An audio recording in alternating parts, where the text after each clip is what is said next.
அன்பு சொந்தங்கள் அனைவருக்கும் வணக்கம். எல்லாம் நன்மைக்கே. நல்லதையே நினைங்க, நல்லதையே செய்யுங்க. உங்களுக்கும் எல்லாமே நன்மைகளாக வந்து சேருங்க. மங்களகரமான குரோதி வருடம் வைகாசி மாதம் 10ஆம் தேதி, அதாவது 23/5/2024 ஆண்டு மே மாதம் வியாழக்கிழமை. குரு பகவானின் அம்சம் பொருந்திய இந்த நன்னாள்ல மேலும் ஒரு சிறப்புன்னு பார்த்தீங்கன்னாக்க முழு பௌர்ணமி தினங்க. இந்த நாளை பொறுத்த வரைக்கும் நீங்க சிவபெருமான வழிபாடு செய்ய ரொம்ப ரொம்ப ரொம்ப உகந்த நாள். திருவண்ணாமலை வந்துட்டு நீங்க கிரிவலம் போகிறதுக்கும் ரொம்ப உகந்த நாள். ஸோ இது எல்லாருக்கும் தெரிஞ்ச விஷயம்தான். சிவபெருமானுடைய வழிபாட்டுக்கு நீங்க இந்த நாட்களை பயன்படுத்திக்கலாம். அது ஒரு பக்கம் இருக்கட்டும்.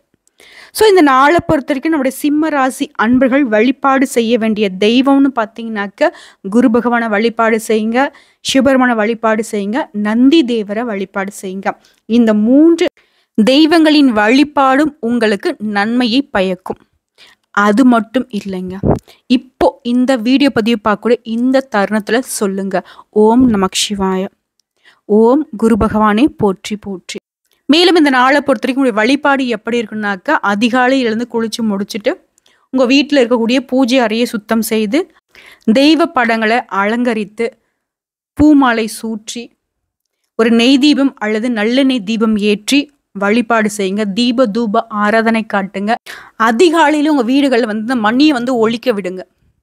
இந்த சத்தத்துக்கே வந்து பார்த்தீங்கன்னாக்க ஏதாவது தீய சக்திகள் இருந்தாலும் சரி, அந்த மங்களகரமான அந்த ஒளியில வந்து பார்த்தீங்கன்னாக்க தலை தெறிக்க ஓடிடும். இது தெரியாம வந்துட்டு இங்க வழிபாடு செய்யறது அந்த பக்கத்து வீட்டுக்கு தெரியக்கூடாது, பக்கத்து ரூமுக்கு தெரியக்கூடாது அப்படின்னு சொல்லிட்டு ரொம்ப வந்துட்டு சைலண்டா நம்ம செய்வோம். அது கிடையவே கிடையாது.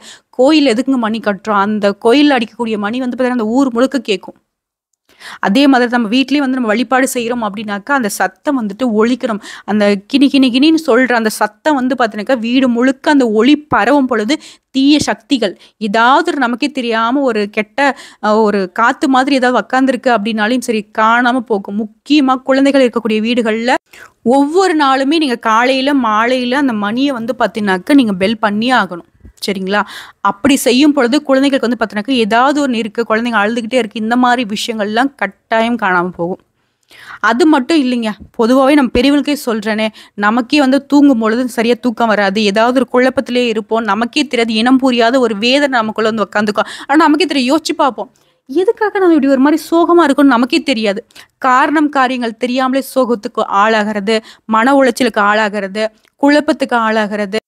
ஒரு சிலருடைய எதிர்ப்பை வந்துட்டு நமக்கு வந்துட்டு நம்மளுடைய மனசுல இருக்கக்கூடிய நல்லது கெட்டதை கூட பேச முடியாம போறது. இந்த மாதிரி விஷயங்கள்லாம் இருந்து நீங்க விடுபடணும்னு நினைச்சீங்கன்னாக்கா நிச்சயமா அனுதினமும் கடவுளுடைய அனுகிரகத்தை நாடுங்க, நல்லதே நடக்கும். நம்ம மனசுக்கு வந்து பார்த்தீங்கன்னாக்கா ஒரு நிறைவு வந்துடுச்சு, நம்ம மனசுல ஒரு தெளிவு வந்துருச்சு அப்படின்னாக்கா நம்ம செய்யக்கூடிய செயல்கள் எல்லாமே சிறக்க ஆரம்பிக்கும், வெற்றியை கொடுத்துரும். அப்புறம் எப்படிங்க நமக்கு சந்தோஷம் நிலைக்காம போகும்? ஸோ எங்க வந்துட்டு ஒரு பிரச்சனை ஆரம்பமாகுது, அந்த ஆரம்ப புள்ளியை நம்ம கண்டுபிடிச்சோம் அப்படின்னாக்கா அந்த பிரச்சனைக்கான தீர்வை கண்டுபிடிக்க முடியும். அதை விட்டுட்டு அடியில் இருக்கக்கூடிய எல்லா பிரச்சனையும் விட்டுட்டு ஏன் மரம் ஏன் பூக்கல, ஏன் மரம் ஏன் காய்க்கல அப்படின்னு நம்ம கேள்வியே கேட்கவே கூடாது. புரியுதுங்களா? முதல்ல வேருக்கு நம்ம சரியான உரம் கொடுத்து சரியான நீர் பாய்ச்சி அப்புறம் தானே நம்மளுடைய எதிர்பார்ப்பு வந்து பார்த்தீங்கன்னா காய் காய்க்கல, பூ பூக்கல, இந்த மாதிரி நம்மளுடைய எதிர்பார்ப்பு இருக்கும். அதே மாதிரி தான் நீங்கள் கடவுளை வழிபாடவே செய்ய மாட்டோம், எங்களுக்கு நம்பிக்கையும் இல்லை, நீ சொல்றதும் நாங்கள் பண்ண மாட்டோம், நாங்கள் வந்து பார்த்தீங்கன்னாக்க இப்படி தான் இருப்போம், ஆனால் எனக்கு எல்லாமே நல்லது நடக்கும், நீ எனக்கு பார்த்து சொல்லு அப்படின்னு கேட்டீங்க அப்படின்னா நான் என்னங்க பண்ணட்டும் சொல்லுங்க பார்க்கலாம்? கடவுளுடைய அனுகிரகம் இல்லாட்டி ஒன்றுமே இல்லை. சிம்பிள். நீங்களே ஒரு ஹோட்டலுக்கு போறீங்க, உங்ககிட்ட வந்து பார்த்தீங்கன்னாக்கா வெயிட்ரு வந்துட்டு எதுவுமே கேட்கல, சரி அப்படியே வந்து கேட்டாலையும் சரியா வந்து கவனிப்பு பண்ணல அப்படின்னா உங்களுக்கு எவ்வளோ கோபம் வரும்? நான் காசு கொடுக்குறேன் இல்ல, அப்படி ஏன் இந்த மாதிரி நீங்க வந்துட்டு எனக்கு பரிமாறுறீங்க, நான் கேட்டது ஏன் இப்படி இருக்கு, அந்த மாதிரி நமக்கு கோவம் வரும் இல்லையா? அதே மாதிரி தான் கடவுள்களும் எதிர்பார்ப்பாங்க. கடவுள் நம்மளை படைச்சிட்டாங்க, அவங்க படைச்ச அந்த கடவுளுக்கு நம்ம முறையான எந்த ஒரு வழிபாட்டையும் செய்ய மாட்டோம். நம்ம இஷ்டத்துக்கு ஆடிக்கிட்டு சுத்துவோம், நம்ம இஷ்டத்துக்கு தோணுதெல்லாம் செஞ்சுக்கிட்டு போவோம், ஒழுக்கம் எதுவுமே இல்லாம ஒரு வேலையை பார்த்துட்டு போனோம் அப்படின்னாக்க கடவுள் மட்டும் குத்தம் சொல்லுவோம், ஏன் எனக்கு கடவுள் துணை வரல செய்யல அப்படின்னு. ஸோ எல்லாத்துக்கும் ஒரு வரமுறை இருக்கு. நீங்க எப்படி வந்து பார்த்தீங்கன்னாக்கா ஒரு ஹோட்டலுக்கு போயிட்டு ஒரு பேரர் கிட்ட நீங்க எந்த அளவுக்கு வந்து ஒத்துழைப்பு எதிர்பார்க்குறீங்களோ அதே மாதிரி தான் கடவுள் உங்களை படைச்சிட்டான். ஓகேங்களா? உங்களுடைய கஷ்டங்களுக்கு, நஷ்டங்களுக்கு அவர் பொறுப்பு ஏத்துக்க தயாரா இருக்காரு. நீங்க முறையா வாழ்க்கைய நடத்தணும். முறையா வழிபாட வைக்கணும். கடவுள்கிட்ட மனமுருகி வேண்டணும். உண்மையான பக்திய மனசுல வச்சுக்கிட்டீங்க அப்படின்னா, நிச்சயமா அவர் உங்களுக்கு குடுக்கக்கூடிய துன்பத்த விலக்கிடுவார். புரியுதுங்களா? இன்னொரு விஷயம் சொல்றேன். கடவுள்கள் நமக்கு துன்பத்த குடுக்கறது கிடையாது. நம்மளுடைய கர்மாக்களுக்கு தகுந்த மாதிரி தான் பலன்கள் வந்துட்டு இருக்கு. அதிலிருந்து காத்தருளக்கூடிய ஒரு அமைப்ப தான் கடவுள் பார்த்துட்டு இருக்காங்க. புரியுதுங்களா? கடவுளே நீ எனக்கு தொல்லை குடுக்குற, கடவுளே எனக்கு ஏன் இவ்வளோ கஷ்டத்த குடுக்குற அப்படின்னு சொல்லிட்டு நம்ம தான் வந்துட்டு கடவுள்கிட்ட மனச விட்டு பேசிக்கிட்டு இருக்கோம். அது தவறே கிடையாது. நம்ம அப்பாகிட்டயே சொல்லுவோம். ஏன்பா அதாவது அப்பா வந்து கஷ்டப்பட்டு உழைச்சு நம்மள வந்து பார்த்துட்டு இருப்பாரு. அவர் பார்த்ததெல்லாம் விட்டுடுவோம். நமக்கு ஒரு சின்னதா ஒரு விஷயத்த வந்துட்டு இன்னைக்கு இல்லப்பா நாளைக்கு வாங்கி குடுக்குறேன்னு சொன்னாக்க நம்ம கஷ்டப்படுவோம் பார்த்தீங்களா? அந்த மாதிரி தான். சரிங்களா? தவறே கிடையாது. கடவுள்கிட்ட சண்டை போடுங்க. கடவுள்கிட்ட வேண்டுதல் வைங்க. கடவுள்கிட்ட ஒவ்வொரு நாளும் அழுது புலம்பி தீர்த்தாலும் சரி நல்லது தான். மத்தவங்க கிட்ட உங்களுடைய கஷ்டங்கள், நஷ்டங்கள பகிர்ந்துக்கிட்டு, அத அவங்க வந்து ஆதாயம் பார்த்து உங்கள இன்னும் அடி பாதாளத்துக்கு கொண்டு போறத விட, கடவுளுடைய அனுகிரகத்த நாடுவது ரொம்ப, ரொம்ப, ரொம்ப நல்லதே. எல்லாத்தையும் விட்டுடுங்க. சொந்தம், பந்தம், உறவு எல்லாத்தையும் விட்டுட்டு, அவங்களுக்கு தேவைய அவங்க பார்த்துட்டு போறாங்க. உங்களுடைய தேவைய பார்த்துக்கிட்டு உங்களுடைய வாழ்க்கைய நடத்துறதுக்கு கடவுளுடைய அனுகிரகத்த கையில எடுத்துக்கிட்டு, உங்களுடைய நேர்மையான வழியில வாழ்க்கைய நடத்த ஆரம்பிங்க. வெற்றிகள் இன்னையிலிருந்தே தொடங்க ஆரம்பிக்கும். புரியுதா? ஸோ அந்த வகையில நெறைய விஷயம் பேசிட்டோம். சிம்ம ராசிக்காரர்களே உங்க வாழ்க்கையில மாற்றம் வரணும் அப்படின்னாக்கா, உங்களுக்காக நீங்க யோசிக்க ஆரம்பிச்சா போதும். பல மாற்றங்கள் உங்க வாழ்க்கையில நிகழும், நிகழும், நிகழும். சரிங்க. நெறைய விஷயங்கள் பேசிட்டோம். இந்த வீடியோ பதிவு பிடிச்சதுனாக்கா, நம்ம வீடியோக்கு ஒரு லைக் பண்ணுங்க. நம்ம சேனலை சப்ஸ்கிரைப் பண்ணுங்க. மேலும் பிடிச்சவங்க ஃப்ரெண்ட்ஸ் அண்ட் ஃபேமிலிக்கு ஷேர் பண்ணுங்க. உங்களுக்கு தேவைப்படக்கூடிய ஏதாவது சந்தேகங்கள் இருக்கு, ஆன்மீக சந்தேகங்கள் இருக்கு அப்படின்னாக்கா கமெண்ட் பாக்ஸ்ல பதிவிடுங்க. ஒவ்வொரு கமெண்ட்ஸ்க்கும் உடனடியா பதில் தெரிவிக்கப்படும். இது தாண்டி இந்த நாளை பொறுத்த வரைக்கும் நம்முடைய சிம்ம ராசி அன்பர்களுக்கு எப்படி இருக்கு? இந்த நாள்ல நெருக்கமானவர்களின் சந்திப்பு ஏற்படுங்க. அந்த சந்திப்பு உங்களுடைய மனசுல புத்துணர்ச்சியை கொடுக்கும். அடுத்தா கடன் சார்ந்த பிரச்சனைகள் எல்லாமே குறையுங்க. பொருளாதார ரீதியா பார்க்குறப்போ இந்த நாள் உங்களுக்கு வந்து பார்த்தீங்கன்னாக்கா நிறைய பண வரவுக்கு வாய்ப்பு இருக்கு. இதன் காரணமா கடன் சம்பந்தப்பட்ட பிரச்சனைகள்ல மாட்டிக்கொண்டு இருக்கக்கூடிய சிம்ம ராசிக்கு அந்த கடன் பிரச்சனைகள் குறையும். அடுத்ததா உங்களுடைய பணிகள்ல மேன்மை உண்டாகும். வியாபார பணிகள்லயும் சரி, சொந்தமா தொழில் செய்யக்கூடிய சிம்ம ராசிக்கு உங்களுடைய வியாபாரம் பெருகும், லாபம் அதிகரிக்கும். உடல் ஆரோக்கியத்தை பொறுத்த வரைக்கும் சின்ன சின்ன தொந்தரவுகளை நீங்க சந்திச்சுட்டு வந்திருந்தீங்க இல்லையா, அந்த மாதிரியான உடல் உபாதைகள் எல்லாமே நீங்கி இந்த நாள்ல உங்களுடைய ஆரோக்கியம் மேம்படுங்க. தாய் வழி உறவுகள் இடத்துல மதிப்பும் மரியாதையும் உண்டாகுங்க. மேலும் ஒரு சிலருக்கு வாகன மாற்றம் குறித்த சிந்தனைகள் மேம்படுங்க. ரொம்ப நாளா இந்த வண்டியை வச்சு ஊட்டிட்டு இருக்கோம் அப்படின்னு சரி மாத்திரலாமா அப்படின்ற ஒரு எண்ணம் மேலோங்கும். தயவு செஞ்சு மாத்திருங்க. அது உங்களுக்கு ரொம்பவே நல்லதும் கூட. அடுத்ததான் உயர் அதிகாரிகளின் அதாவது உத்தியோக பணிகள்ல இருக்கக்கூடிய அன்பர்களுக்கு உயர் அதிகாரிகளினுடைய வழியில அனுசரிச்சு நடந்துக்கோங்க. அவங்க என்ன சொல்றாங்களோ அதை செஞ்சுட்டு போங்க. தேவையில்லாம நீங்க ஏன் வந்து ஓவர் திங்கிங் பண்ணி அந்த வேலையை சீரும் சிறப்புமா செய்யணும் முட்டி மோதி நீங்க செஞ்சாலும் பலன் ஒண்ணுமே கிடையாது. அந்த மேல் அதிகாரி நம்மளை வந்து திட்டி தீக்க தான் போறான். ஆனா நீங்க செஞ்ச அந்த சிறப்பான வேலைக்கு அவங்க தான் கிரெடிட்ஸ் வாங்கிட்டு போக போறாங்க. எதுக்கு? ஸோ அவங்க சொல்றத செஞ்சுட்டு அவங்க வழியில நடந்துக்கோங்க. செயின் சக்கம் அடிங்க, நல்லதுதான். சிம்ம ராசியை பொறுத்த வரைக்கும் நீங்க நல்லா இருக்குன்னு நினைச்சீங்கன்னாக்கா பெருசா யோசிக்க வேணாம். மற்றவங்களுடைய ஒத்துழைப்புக்கு மூங்கில் எப்படி காத்துக்கு வளைஞ்சு கொடுக்குதோ அந்த மாதிரி வளைஞ்சு கொடுத்துட்டு போங்க. அதுக்காக உங்களுடைய கேரக்டரை மாத்திக்கணும்னு நான் சொல்ல கிடையாது. ஒரு சில நேரங்கள்ல நீங்க இன்வால்வ் ஆகாதீங்க அப்படின்னு தான் சொல்றேன். உங்களுடைய திறமைகளை எங்க தேவைப்படுமோ அங்க பயன்படுத்துங்க. மற்றவங்களுக்காண்டி நீங்க உங்களோட திறமையை பயன்படுத்தாதீங்க. புரியுதுங்களா?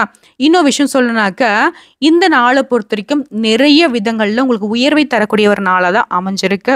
கவலையே வேண்டாம். மேலும் இந்த நாள்ல ஏதாவது புதுசா முயற்சி பண்றீங்க அப்படின்னாக்கா அந்த முயற்சிகள்ல இந்த நாள்ல தள்ளி வைங்க. தவிர்ப்பது ரொம்பவே நல்லது. உங்களுடைய வழக்கமான பணிகள்ல மட்டும் கூடுதல் கவனம் தேவைப்படுதுங்க. உறவுக்காரர்களோட வகையில அவங்களாம் வந்து பார்த்தீங்கன்னா இந்த குடும்பத்துல சின்ன சின்ன குழப்பங்களை ஏற்படுத்தி குளிர் காஞ்சிட்டு போயிடுவாங்க. ஸோ இதனாலவே உறவுக்காரங்க வீட்டுக்கு வராங்க, உறவுக்காரங்க வந்து பார்த்தீங்கன்னாக்கா நம்ம கிட்ட பேசுறாங்க, நம்மளுடைய வீட்டு விஷயத்துல நோண்டுறாங்க அப்படின்னாக்கா அதுல வந்து ரொம்பவே எச்சரிக்கையா இருங்க. முடிஞ்ச அளவுக்கு அவங்களுடைய ஈடுபாடு இல்லாம குடும்ப விஷயங்களை காப்பாத்திக்கோங்க. சரிங்களா? அடுத்துதான் பிள்ளைகளாலையும் இந்த நாள்ல தேவையற்ற செலவுகள் ஏற்படுறதுக்கு வாய்ப்பு இருக்கு. சிலருக்கு வந்து பார்த்தீங்கன்னாக்கா உங்களுடைய பணி சுமை வந்து அதிகரிக்கிறதுக்கும் வாய்ப்பு இருக்கு. இதன் காரணமாகவும் உடல் அசதி ஏற்படுங்க. வியாபாரத்துல வந்து பார்த்தீங்கன்னாக்கா உங்களுக்கு சக வியாபாரிகளால போட்டிகள் உண்டு. ஆனா அது வந்து உங்களுடைய சாமர்த்தியத்தனத்தினால சமாளிச்சிருவீங்க. மேலும் இந்த நாள்ல நான் சொல்லியிருக்கிறேன், பௌர்ணமி தினம் இந்த நாள்ல சிவபெருமானையும் குரு பகவானையும் நந்தி தேவரையும் வழிபாடு செய்ய உகந்த நாள்னு சொல்லியிருக்கேன். இதையும் சேர்த்துக்கோங்க. அம்பிகையும் தியானித்து வழிபட்டீங்க அப்படின்னாக்கா பல வகைகள்ல அனுகூலமான பலன் உண்டுங்க. ஸோ இன்னொரு விஷயம் நான் சொல்ல மறந்துட்டேன். இந்த நாளை பொறுத்த வரைக்கும் அதிகாலையில் எழுந்து நீங்கள் வந்துட்டு சாதாரணமாக பூஜை முடிச்சுட்டு கோயிலுக்கு போக முடிஞ்சா போங்க, இல்லாட்டி வந்துட்டு உங்கள் அன்றாட வேலையை தொடங்க. ஈவினிங்ல மாலை நேரத்தில் கட்டாயம் சிவனுடைய ஆலயத்துக்கு சென்று போகிறப்போ நீங்கள் வந்து வில்வையில ஒரு கைப்பிடியாவது கொண்டு போங்க. அதை கொண்டு போயிட்டு நீங்கள் சிவபெருமானுக்கு சாற்றி வழிபாடு செய்யும் போது நிச்சயமாக சொல்கிறேங்க, உங்களுக்கு தெரியாத அந்த வில்வெளியோட மகிமை தானாக வந்துட்டு தெரியாமல் ஒரு மரத்து மேலே உக்காந்துட்டு ஒரு குரங்கு வந்து பார்த்தீங்கன்னாக்கா கீழே இருக்கக்கூடிய சிவபெருமானுடைய அந்த லிங்கத்துக்கு பிச்சு பிச்சு போட்டுகிட்டே இருந்திருக்கு. அந்த சமயத்தில் வந்துட்டு அருள் பாலிச்சாராம் நம்மளுடைய சிவபெருமான். அப்போ எந்த அளவுக்கு வந்து பார்த்தீங்கன்னாக்கா ஞானிகளும் சித்தர்களும் யாரோ வந்து தவம் இருந்தும் கிடைக்காத அருள் வந்து பார்த்தீங்கன்னாக்கா குரங்குக்கு தான் என்ன செய்யறோங்கிற தெரியாம விளையாட்டுக்கு அது வந்து பார்த்தீங்கன்னாக்கா அந்த வில்வேலையை பிச்சு பிச்சு போட்டதுனால கிடைச்ச ஒரு அருள் வந்து நமக்கு எப்படிங்க கிடைக்காம போகும்? மனசார நீங்க வந்து ஒரு கைப்பிடியாவது கொண்டு போறப்போ சிவபெருமானுடைய முழு அருள் வந்து உங்களுக்கு கிடைக்குங்க. நல்லது நடக்கும். நிறைய விஷயங்கள்ல உங்களுக்கு வந்து ஒரு மாற்றத்தை கொடுப்பாரு. நம்பிக்கையோட இந்த பௌர்ணமி வழிபாட்டை மேற்கொள்ளுங்க. நிறைய உங்களை கஷ்டங்கள் நஷ்டங்கள் விலகி ஓடும். மேலும் இந்த நாளை பொறுத்த வரைக்கும் கூட இருந்தே குழிப்பறிக்கும் நண்பர்களை, கூட இருந்தே உங்களுக்கு குழிப்பறிக்கக்கூடிய நிறைய உறவுகளை, கூட இருந்தே குழிப்பறிக்கக்கூடிய சக ஊழியர்களை அடையாளம் காண்பீங்க. நிறைய விஷயங்கள்ல ஆதாயம் உண்டு. மேலும் இந்த நாளை பொறுத்த வரைக்கும் சொன்ன சொல்ல காப்பாத்தி நல்ல பெயர் எடுப்பீங்க. அடுத்தா கூட்டு தொழில் செய்யக்கூடிய சிம்ம ராசி அன்பர்களுக்கு இதுவரைக்கும் இருந்த சங்கடங்கள் விலகி சந்தோஷம் அடைய போறீங்க. உங்களுடைய வாக்கு சாதுரியத்தால ஒரு சிலர் வந்து மார்க்கெட்டிங் பிஸ்னஸ் பண்ணிட்டு இருக்கீங்க அப்படின்னாக்கா அந்த விஷயங்கள் உங்களுக்கு நிறைய பலன்களை கொடுக்கும். எல்ஐசி இந்த மாதிரி விஷயத்துல ஈடுபட்டிருக்கீங்கன்னாக்கா நிறைய பாலிசிகள் இந்த நாள்ல சேர்ப்பீங்க. குறுக்கு வழியில பணம் சம்பாதிக்கணும் அப்படிங்கிற எண்ணம் இந்த நாள்ல உங்களுக்கு தோணும். ஸோ அந்த எண்ணத்தை தயவு செஞ்சு உங்களுடைய தோன்றலை அப்படியே தூக்கி போட்டுடுங்க. அது வந்து எப்பவுமே உங்களுக்கு செட் ஆகாது. அந்த மாதிரி ஒரு நினப்பு இருந்துச்சு அப்படின்னாவே அது உங்களுக்கு பாதிப்பு மட்டும்தான். புரியுதுங்களா?